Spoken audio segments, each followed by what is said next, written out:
like dulu video ini, klik tombol like, dan yang paling penting, klik tombol subscribe bagi yang belum. Karena habis Anda berbuka puasa kan sholat maghrib tuh. Saya kasih tips-tipsnya aja ya.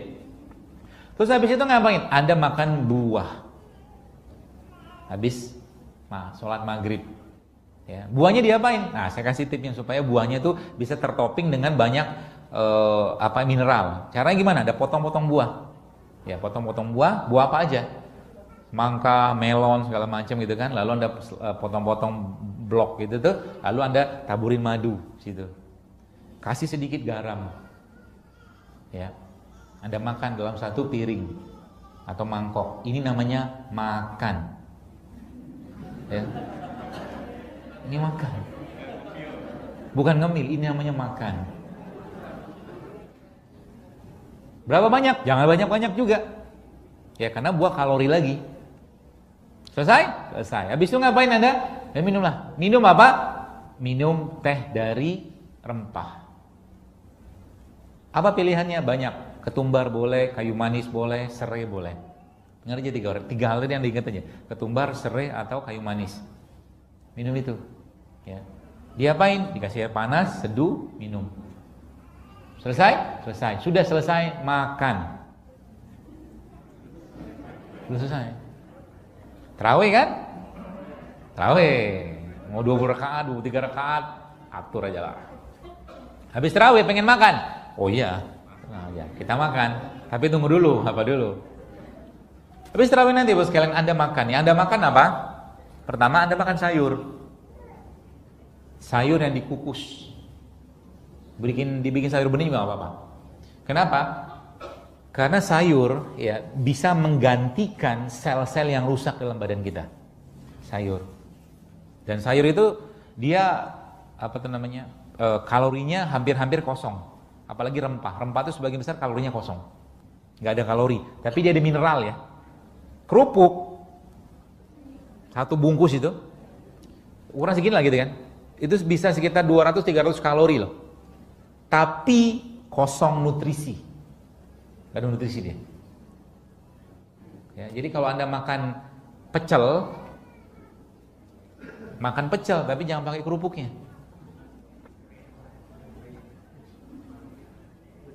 Nah, terus sayur tadi Anda coel pakai apa? Pakai sambal. Karena sambal itu enzim.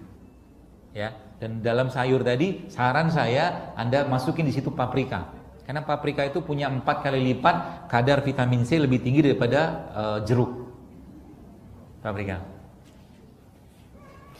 Oke, dicuel kan begitu kan? Habis itu ngapain? Anda makan kacang. Makan kacang. Kacang apa? Saya sarankan beberapa kacang, tapi bukan kacang hijau. Bukan kacang kedelai. Karena kacang hijau sama kacang kedelai, kacang yang cukup tinggi kadar estrogennya. Jadi kalau laki-laki makan itu, maka dia akan berlimpah hormon estrogen. Kalau sering, dia akan jadi laki-laki yang lebay. Oh iya. Ada namanya senoestrogen. Kacang kedelai itu mengandung itu. Ya, makanya susu kedelai itu tidak boleh dikonsumsi oleh laki-laki sering-sering. Ada yang jualan ya?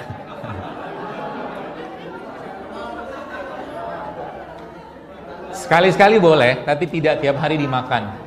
Sebab apa? Kalau perempuan makan itu, maka perempuan itu akan berlimpah estrogennya.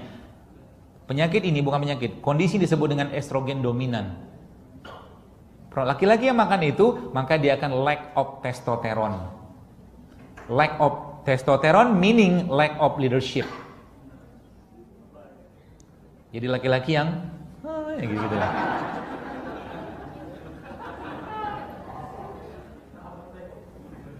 Kacang hijau juga sama sebenarnya. Ya. Berarti ada kacang-kacangan yang kita perlu tahu. Apa kacang-kacangan yang boleh kita makan? Karena kacang itu isinya apa? Protein, dia ada lemak. Ya, kemudian apa kacang itu misalkan kacang almond atau walnut atau pistachio atau macadamia gitu, atau Brazil nut, kacang Arab. Iya. Kalau tidak ada, tenang. Saya kasih solusi yang lain. Kalau nggak ada, kacang merah boleh. Red bean itu loh. Nah, itu boleh. Murah kan? Alhamdulillah. Ada juga solusinya. Sebenarnya nggak mahal-mahal amat. Tadi saya ngeposting ada ibu-ibu dengan modal 12.500 apa dia bikin jus untuk satu keluarga. Kita tuh sering bilang hidup sehat tuh mahal. Mahal apa? Anda beli 3.000 beli kunyit, berapa banyak Anda dapatkan? 5.000 beli kunyit, beli jahe gitu kan, berapa banyak Anda dapatkan? Kunyit itu Bapak Ibu sekalian, saya kasih tahu sedikit tentang rimpang. Rimpang ini dahsyatnya luar biasa. Jepang itu salah satu provinsi Jepang namanya Okinawa. Okinawa itu provinsi Jepang yang sangat tinggi konsumsi kunyitnya. Dan ada penelitian yang meneliti namanya Blue Zone. Blue Zone itu tempat-tempat di negara-negara atau provinsi yang mereka punya angka harapan hidup yang tinggi sekali di situ. Dan ternyata sebagian besar dari mereka itu minimal sekali mengkonsumsi protein hewan. Minimal. Sebagian besar plant-based diet. Plant-based diet itu mengkonsumsi tumbuhan-tumbuhan, sayur, buah, seperti itu. Dan juga salah satunya makanan fermentasi. Dan Jepang ini salah satunya, Okinawa itu dia sangat tinggi konsumsi kunyitnya. Dan memang secara saintifik, kunyit merupakan salah satu rimpang yang sangat tinggi atau bisa memicu tubuh kita untuk mengaktifkan namanya gen awet muda. Kunyit. Itu ada pada kunyit. Ya, jadi kalau pengen awet muda ya makan kunyit. Gak usah direbus, gampangnya aja. Gampang gimana? Ambil kunyit, dibuang kulitnya, luarnya itu nggak usah pakai pisau, jadi pakai sendok juga bisa. Anda buang kulitnya itu, nggak dibuang juga nggak apa-apa sebenarnya. Anda slice tipis, cemplungin ke air kayak begini. Anda sudah minum, Anda sudah tunggu beberapa, ya sejam 2 jam gitu kan, nanti akan berubah air ini jadi kuning kan. Anda sudah minum itu minuman anti kanker loh itu. Karena kunyit anti kanker, anti darah tinggi. Dia bisa juga untuk kolesterol segala macam. Hanya dari rimpang saja. Ya makanya saya sering sampaikan ke teman-teman yang ikut pengajian saya bilang paling mudah itu ya cemplungin ke dalam minuman air. Paling mudah. Yang paling baik adalah salah satu yang yang paling tinggi enzimnya adalah nanas. Nanas itu anti kankernya, anti sinusitisnya terletak pada bonggolnya. Bonggolnya. Jadi bonggol nanas itu bulur. Kalau di kampung saya bahasanya bulur. Tapi bonggol yang tengahnya itu sekalian kalau orang konsumsi itu sama habatus sauda, maka dia jadi obat sinusitis. It's proven, scientifically proven. Jadi sudah terbukti secara ilmiah dan itu ada risetnya. Maka saya katakan tadi, obatnya tubuh kita nih, Ibu sekalian, ada pada apa yang Allah tumbuhkan di atas tanahnya. Simpelnya gitu aja. Ya, catatannya apa? Beri dia bahan baku. Sekalian, Allah kasih teknologinya untuk kita. Teknologi itu namanya apa? Dan hewan itu namanya lebah. Lebah itu ngapain? Dia ngambil saripati pohon. Kan juga gitu. Makanya kalau kita baca dalam surat An-Nahl itu kami wahyukan. Jadi lebah itu adalah makhluk yang mendapat wahyu.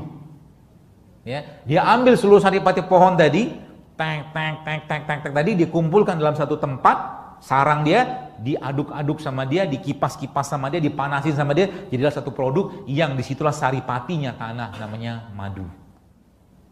Subhanallah. Jadi madu itu isinya apa? Ada 20 jenis asam amino, enzim. Asam amino itu apa?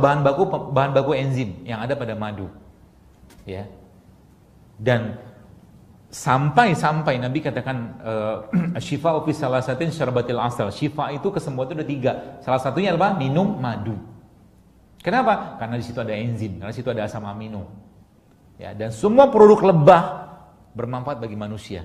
Madu, royal jelly, bipolen, propolis, semua ada risetnya semualah. Dan riset itu sebenarnya ya pada dasarnya riset-riset itu hanya menjelaskan sama kita. Dia tidak membuktikan karena tanpa atau dengan riset itu kita sudah percaya dengan Al-Qur'an dan hadis. Itu konsep dasar iman. Ya. Dan pola ini Ibu sekalian Anda bisa pakai di sahur juga. Di sahur itu nanti bagaimana caranya? Sama. Ya, Anda minum air putih, Anda makan kurma aja sahur. Ya. Terus tadi kan tadi berbuka tadi setelah Anda makan sayur, terus makan apa lagi? Minum minyak. Minyak apa? Pilihannya yang terbaik minyak zaitun. Ya, kenapa zaitun? Karena zaitun mengandung mufa. Mufa itu unsaturated fatty acid yang golongan medium. Paling baik, terbaik, salah satu minyak yang terbaik adalah zaitun. Kalau nggak ada zaitun, Anda minum VCO. Kalau nggak ada VCO, Anda minum santan. Santan peras itu, kasih madu, kasih jahe. Sehat itu. Tapi bukan yang kotak ya. Kalau orang sana bilangnya coconut milk, susu kelapa. Yang termasuk lemak yang baik. Komposisi santan itu, ya protein dan lemaknya mirip sama ASI sebenarnya. Mirip sama ASI. Makanya warnanya sama kan. Gitu.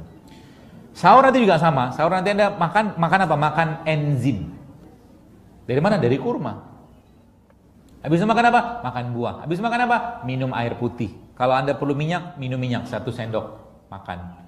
Lalu berdoa, ya Allah cukupkan badanku untuk bekerja, mencari nafkah, beribadah hari ini dengan optimal. Maka makanan tadi akan berkah dan Anda nggak perlu makan banyak. Biasanya kalau mau begitu.